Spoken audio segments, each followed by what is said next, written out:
आज का हमारा टॉपिक है बंधेज। इसके पहले हम हस्तकला में पोट्री कला, मीनाकारी और कपड़े की कला पढ़ चुके हैं। यह हमारा फिर फोर्थ टॉपिक है जो है बंधेज। बंधेज जो कला है मुल्तान से मारवाड़ लाई गई थी। बंधेज क्या होता है इसके बारे में हम डिस्कस करते हैं। जब कपड़े पर किसी रंग को नहीं चढ़ाना होता है तब उस कपड़े को बांध दिया जाता है, और बांधना जिसे कहते हैं बंधेज, बूंदी बांधना। और ये बंधेज इसी वर्ड से बना हुआ है। बंधेज कला मुल्तान से राजस्थान आई थी। बंधेज का काम चढ़वा या बंधारा जाति द्वारा किया जाता है। बंधेज की सबसे बड़ी मंडी जोधपुर में स्थित है। सर्वप्रथम जिस कपड़े पर अलंकरण किया जाता है उसको टीपना कहते हैं। बंधेज का जो शिकार ग्रह गाह अलंकरण है वो बूंदी का प्रसिद्ध है। तैयब खां को बंधेज के लिए जो जोधपुर के हैं पद्मश्री मिला हुआ है।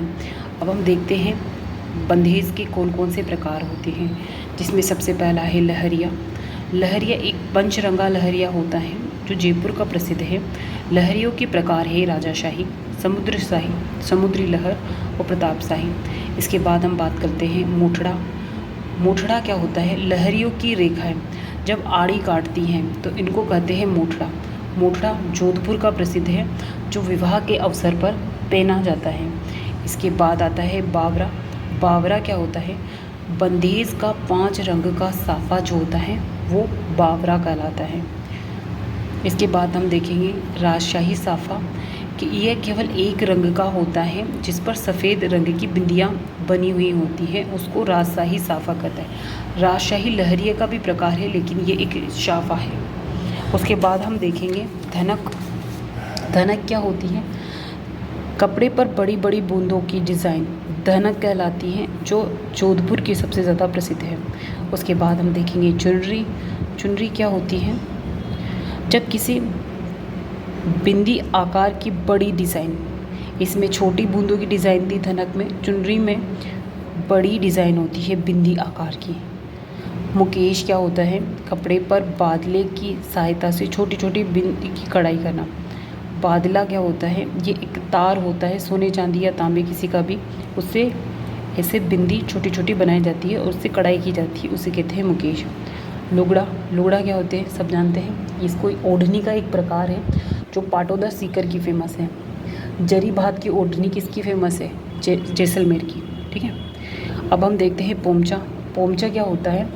पोमचा हमारे यहाँ 2 रंग का होता है। एक होता है गुलाबी पोमचा, एक होता है पीला पोमचा।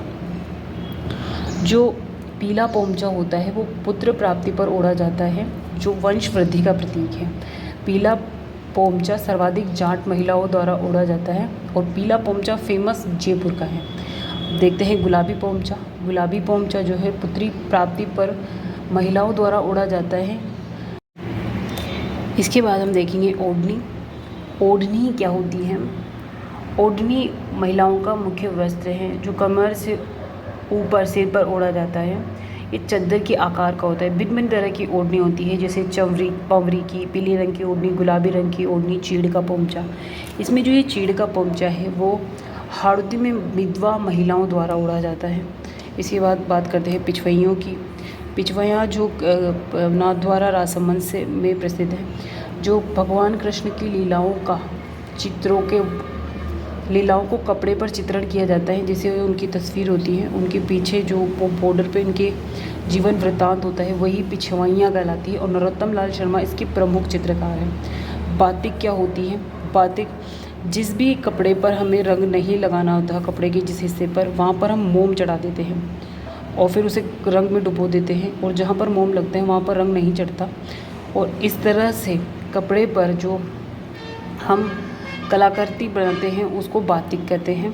ये खंडेला शिकर की फेमस है। फड़ या पड़ चित्रण क्या होता है? ये शाहपुरा भिलवाड़ा का फेमस है। कपड़े पर किसी लोक देवता को चित्र सहित प्रशंसा का चित्रण करना फड़ कहलाता है। तो ये, और इसके जो प्रमुख चित्रकार हैं वो हैं शांतिलाल या श्रीलाल जोशी, इसके प्रमुख चित्रकार हैं। सो ये यहाँ पर हमारे हस्तकलाएँ ख़त्म होती हैं।